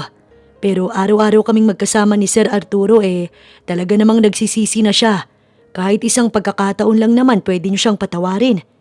Pakiusap ni Mang Elpidio. How could I trust him, Mang Elpidio? Magkasabwat sila ni Ma'am. She even went to the hospital to go after Eliza. At si Max, inutusan niya para saktan ng mga anak ko. Halos sumigaw si Gavin na puno ng emosyon. Kanina lang masayang-masaya sila ni Eliza sa kwarto. Pero sa isang iglap lang, naroon na naman ang pangamba sa kanyang puso. Hindi naman makapaniwala si Arturo sa narinig mula sa anak. Ginawa ni Isabel ang bagay na yun. Wala siyang alam. Kahit naman dati itinakwil niya si Gavin, wala siyang planong saktan ng babae sa nakaraan nito. Gavin, iho, hindi ko alam ang tungkol sa kalokohan na ginawa ng mami mo. I promise wala akong alam. Patutunayan kong hindi ko alam ang nangyari. Wala siyang sinabi sa akin. Hinging paumanhin ni Mr. Sebron. Pues, patunayan niyo dad. Baka sakaling mapatawad ko kayo. Masama pa rin ang loob ni Gavin na saad nito. Bigyan mo ko ng 1 linggo iho. Kapag napatunayan ko sa iyong wala akong kinalaman sa mga ginagawa ng mami mo, sana wag mong ipagkait sa akin na makita ang mga apo ko. Hindi na nga ako si Gavin, pero wala talaga siyang tiwala sa kanyang ama, lalo na sa kanyang ina. Hindi niya alam kung sa papaanong paraan iyon maibabalik kung nagsasabi nga ito ng totoo. Kasalanan ng mga ito dahil hindi naging maayos ang turing sa kanya noon. Ito rin ang nagtulak para manlamig siya sa mga ito. Nang tuluyang makaalis ang ama kasama si Mang Elpidio, bumalik na siya sa silid ni Eliza para ituloy ang naudlot nilang lambingan kanina. Bukas na bukas, isasaayos na rin niyang kasal nilang dalawa ni Eliza para wala nang makahadlang sa kanilang pagmamahalan. Isabel! Isabel! Pagdating ni Arturo sa bahay, agad niyang hinanap ang asawa. Nagtataka naman si Doña Isabel na agad sumalubong. Walang kamalay-malay si Arturo na sinundan ito ng Doña kanina. Kaya naman nagdidiwang ang kalooban ng babae ngayon dahil may bago na naman itong pinaplano kung papaano paghihiwalayin si Eliza at ang anak niya. Pero ganoon na lamang ang pagtataka ng Donya kung bakit galit na galit ang nakikita niyang reaksyon sa mga mata nito. May problema ba Arturo? Takang tanong ni Doña Isabel. Totoo ba na pinagtangkaan mong patayin ang mga apo ko ha Isabel? Malakas ang boses nitong tanong at walang pakailam kung naroon ang maid nila at si Elpidio. Arturo, pinagbibintangan mo ba akong mamamatay tao? Balik tanong ni Doña Isabel. Bakit? Hindi ba totoo ang sinabi ni Gavin sa akin? Inutusan mo si Max at pinuntahan mo si Eliza sa hospital. Ngayon sabihin mo sa akin Isabel kung totoo ba ang lahat ng to. Hindi totoo yan Arturo. Pikang sigaw ni Doña Isabel dahil sa nakikitang ayos ng asawa. Siguraduhin mo lang Isabel, dahil kapag napatunayan kong ginawa mo nga yun, ako mismong magpapakulong sa'yo. Pagkatapos noon, tumalikod na ang matandang lalaki. Tahimik naman si Doña Isabel na naiwan sa sala. Nanginginig ang kanyang kalamnan dahil nakadama siya ng takot sa asawa. Mukha itong hindi nagbibiro, pero walang makakapigil sa kanya. Sir, magandang gabi. Pinatawag niyo daw po ako. Tanong ni Elpidio kay Don Arturo. Nilingon ito ng lalaki. Elpidio, gusto ko simula bukas. Manmanan mo lahat ng mga kilos ni Isabel at i-report mo sa akin. Huwag na huwag kang magpapahalata sa kanya. Matalas ang pakiramdam ni Isabel. Mando ni Arturo sa kanyang driver. Sir, pinagdududahan niyo po ba si ma'am? Tanong ni Elpidio. Hindi sinungaling si Gavin. Lumaki siyang may takot sa akin at ni minsan, hindi ako sinuway. Kung nagawa niya man iyon, dahil sa nais lang protektahan ang kanyang pamilya. Paliwanag ni Arturo. Tumango si Elpidio. Masusunod, sir. Nagpasalamat naman si Arturo sa kanyang driver, tsaka ito pinalabas na sa kanyang library.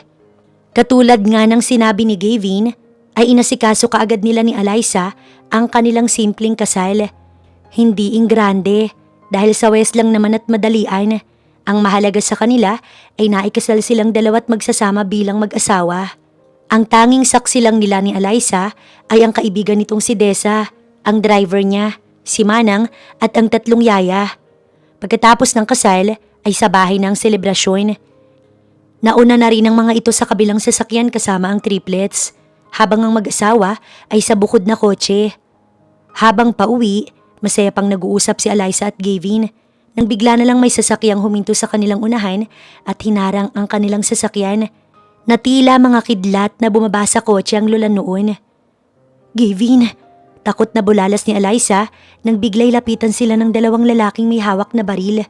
Ang 2 taong armado na bumaba mula sa sasakyan ay ang inutusan ni Isabel upang kidnapin si Eliza sa araw mismo ng kanilang kasal. Naging alerto naman si Gavin pagkakita sa 2 taong bumaba sa may kahinahinalang kotse. Mabilis niyang pinatakbo ang kanyang sasakyan paatras upang makaiwas. Mabuti at pinauna niya kay Max at Manang ang kanilang mga anak dahil maya-maya lang pinaulanan sila ng bala. "Yuko, Eliza!"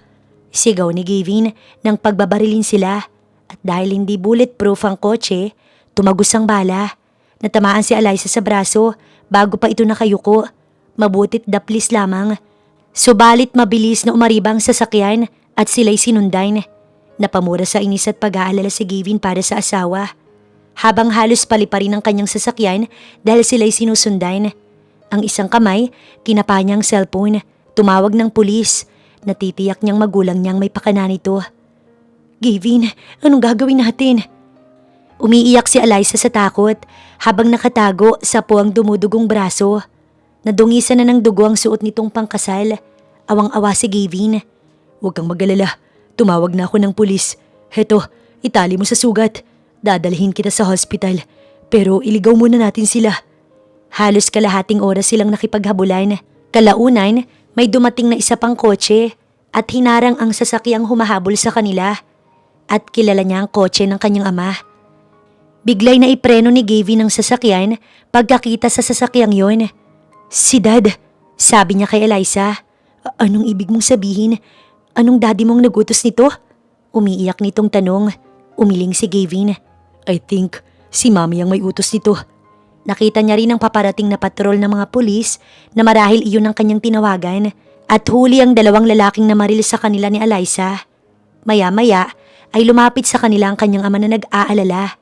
Mabilis siyang bumaba sa kotse. "Gavin, iho, mabutit hindi pa ako late. Walang masyadong nangyari sa inyo. Ang mami mo, pinasundan ko siya kay Elpidio. Siya ang nagutos sa 2 lalaking yan. Ngayon mabubulok sila sa bilangguan kasama ang mami mo." Puno ng emosyon ang boses ni Arturo. Galit na galit ito sa asawa. Sa mga sandaling iyon, naibalik ni Gavin ang tiwala niya sa kanyang ama. "Thank you, Dad." Nagyakap sila. Noon lumabas si Eliza at napansin ni Arturo na may sugat ang babae. "I'm sorry, Iha." Ito na ang humingi ng tawad para sa asawa nitong si Isabel. Kanina'y takot na takot si Eliza, pero ngayong nadala na ng mga pulis sa mga kriminal, naging panatag na ang kanyang kalooban. Kakampi nila ang dad ni Gavin. Wala na silang dapat ikatakot. Hindi siya galit dito, bagkus ay nagpasalamat dahil ito ay dumating. Agad naman siyang dinala sa hospital ni Gavin dahil ayaw maampat ang dugo sa kanyang braso kahit tinalian niya ng tela. Si Doña Isabel naman, kampanting nag-aantay ng tawag mula sa kanyang inutusan na patayin ng Eliza na iyon. Pero gabi na't heto, wala pang tawag. Hindi nagtagal, dumating ang kanyang asawa na may kasamang mga pulis. Damputin niyo ang babaeng yan. Utos nito sa kasama na ang itinuturoy siya. Arturo, anong ibig nitong sabihin? Gulat na tanong ni Doña Isabel. Huwag ka nang magmaang-maangan pa, Isabel. Ikinanta ka na ng 2 taong inutusan mo para guluhin na muli sina Gavin. Ang galing ng timing mo. Sa mismong araw pa talaga ng kasal nila. Galit na saad ni Arturo. Agad inutusan ng mga pulis na dalihin na sa kulungan ng asawa. Arturo, huwag mong gawin sa akin to. Tawagan mo si Gavin. Hihingi ako ng tawad sa kanya. Arturo, maawa ka. Pumapalahaw si Doña Isabel habang dinadala sa labas ng 2 pulis. Ngunit marahas lamang na bumuntong hininga si Arturo. Matapos tahiin ang sugat ni Eliza, umuwi naman agad sila. Sa hospital pa lang, nakapagbihis na ang babae dahil ayaw niyang mag-alala ang mga anak niya. Tsak magtatanong ito pagdating nila kung bakit halos ginabi silang mag-asawa. I'm sorry, Eliza. Nasaktan ka dahil kay Ma'am. Pauwi na sila nang sabihin ni Gavin ang bagay na iyon. Wala kang kasalanan, Gavin. Hindi mo ginusto ang nangyari sa atin. Pwede rin namang ikapahamak mo yun. Hindi ko na siya mapapatawad, Eliza. 2 beses kanya nang pinagtangkaan. Naawa si Eliza sa asawa na tinignan ito. Sobrang bait kasi nito pagkatapos ay may halimaw na ina. Naiintindihan kita, Gavin. Alam kong maghihilom din ang galit mo. Patawarin mo ko dahil sa totoo lang. Galit din ako sa mga taong gumawa nito sa akin at sa mga anak natin. Pareho silang naging emosyonal ni Gavin sa mga sandaling yun. Pagdating sa bahay, nagkunwari na lamang silang parang walang nangyari. Tuloy pa rin ang kasiyahan dahil alam nila na sa pagkakataong yun, safe na sila. Kinabukasan, nakatanggap ng tawag si Gavin mula sa ama na nasa kulungan na ang kanyang ina at sa 1 linggo na ang pagdinig ng kaso na inihain ng kanyang ama. Si Max ang testigo at ang 2 kasabwat na lalaki. Isa pa, may CCTV footage siya sa hospital nang pagtangkaan nito si Eliza. Pero hindi kaya ni Gavin na sa edad ng kanyang inay makulong. Kinausap nito ang ama na kung maaari palabasin ang ina sa kulungan at wag na itong palabasin ng bahay. Pumayag naman ang kanyang ama sa desisyon niya at tinakot pa na kapag gumawa uli ng gulo, ipapasilya elektrika. Samantala, hindi na nagparamdam pa si Cynthia kay Doña Isabel, maging kina Gavin. Lalo na nang mabalitaan nito ang mga nangyari. Kasal na sina Eliza at Gavin. May anak na rin, kaya kahihiyan sa pamilya nila kung maghahabol pa siya rito. Kung hindi nga lang sa sulsol ni Doña Isabel, wala na siyang balak pang balikan talaga si Gavin kahit na may damdamin pa siya rito. 1 buwan lang ang lumipas, sinundo ng Don ang kanyang anak. Nabalitaan kasi niyang nangungupahan lang ang anak dito, samantalang napakalaki ng bahay sa Maynila. I'm sorry, Dad, pero hindi ko pa kayang ipagkatiwala kay Mami ang mga anak ko't asawa ko. Tanggi ni Gavin sa nais mangyari ng ama. Gavin, nagsisisi na si Isabel sa ginawa niya kay Eliza at sa mga apo namin. What if nagtagumpay si Mami sa plano niya? Hindi ganun kadali sa akin na magpatawad. Hindi ko alam kung kailan ko siya mapapatawad. Nauunawaan naman ni Mr. Sebron ang desisyon ng anak niya. Malaki nga naman ang naging kasalanan ng asawa niya. At hindi sapat ang 1 buwan para pagsisihan ng mga nagawa nito. Okay, kung hindi ka babalik sa amin, at least ay bumalik man lang kayo sa Maynila para naman mas malapit sa akin ang mga apo ko. Isa pa anak ay matanda na ako. Gusto ko sana ikaw nang mag-manage ng ating negosyo. Kunin mo to. 1 susi ng bahay ang inabot ng kanyang ama. Nagtataka siyang napatingin sa hawak nitong susi. Dad, paano napunta sa'yo yan? Pagtataka ni Gavin dahil susi ng bahay niya iyon sa Maynila. Siyempre, ginawan ko ng paraan. Alam kong mahalaga sa'yo ang bahay na yon. Minana mo pa sa abuelo mo ang pinundar sa bahay na yon. Kaya alam ko ang lahat, Gavin. Kaya naman ibinabalik ko na sa ito. Nakangiti nitong saad. Thank you, Dad. Nakangiti na rin si Gavin na yumakap sa ama. Napatunayan niya nga na mahal siya nito bilang anak. Pag-uusapan muna naming mag-asawa to. Kapag pumayag si Eliza, luluwas agad kami ng Maynila, Dad. Thank you so much. Masayang dugtong pa ni Gavin. Tinapik siya nito sa balikat. Sige, huwag mong kakalimutang ipaalam sa akin. Aasahan ko yan, Gavin. Tumayo na ito na nagtungo sa naglalarong mga apo at nakigulo sa 3 bata. Kitang-kita niya kung gaano ito kasayang makalaro ang triplets. Ganoon din ang kanyang mga anak. Maya-maya, lumapit si Eliza sa kanya. Tumabi ito matapos siyang ngitian. Ang saya ng mga bata. Nagustuhan talaga nila si Dad. Ani Eliza habang tinatanaw sa labas ang mga itong naglalaro.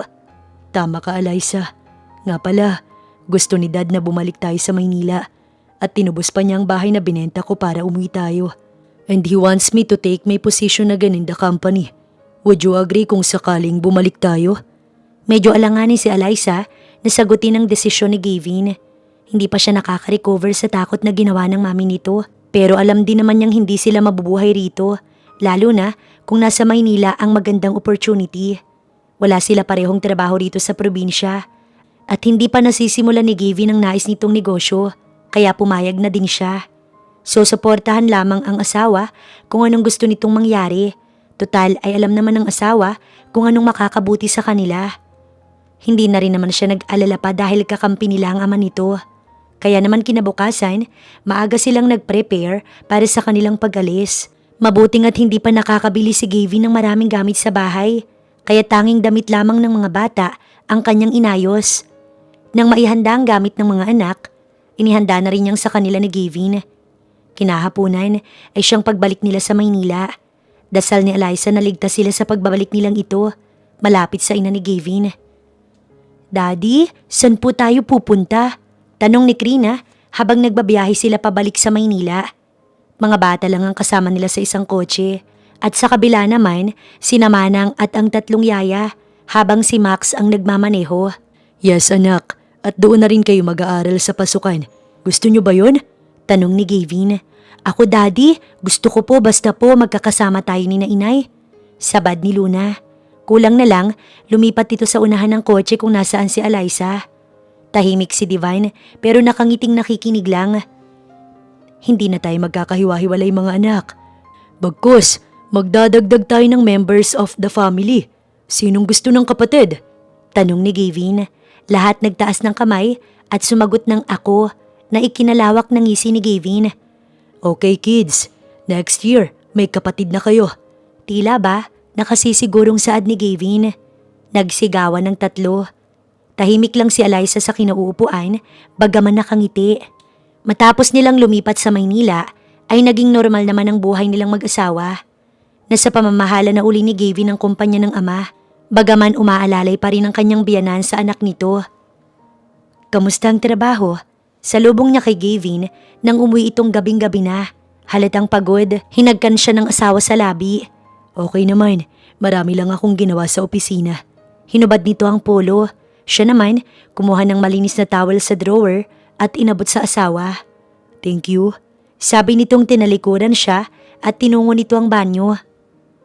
Naninibago ka siguro. Ilang taon din simula nang itakwil ka ni Dad. Sinundan niya ito sa loob at sumandal sa hamba ng pinto. Pinanood ang ginagawa ng asawa. Kasalukuyan itong naguhubad ng pantalon. Hindi naman, marami lang na pagbabago sa kumpanya simula nang mawala ako. Kung tulungan kaya kita, Gavin, gawin mo kong sekretary mo. I know what you're thinking, Eliza. Gusto mo lang ako makasama araw-araw. Malawak ang ngiti nitong pumasok sa shower room. Lumapit naman siya sa salaming pinto at kita niyang umagos na tubig sa matipunong katawan ng asawa. Ano naman kung gusto kitang makita at makasama araw-araw? Tanong ni Eliza. Parang inamin niya na ring totoo ang sinabi ni Gavin. Mahina itong tumawa bago binuksan ang pinto at pahila siyang pinasok sa loob. Itinapat din siya nito sa ilalim ng shower, kaya ramdam ni Eliza ang malamig na tubig na umagos sa katawan niya. Okay, kung yun ang gusto mo, Mrs. Sebron, your wish is my command. Bukas na bukas, I hire you as my personal secretary. Pero ngayon may gagawin tayo.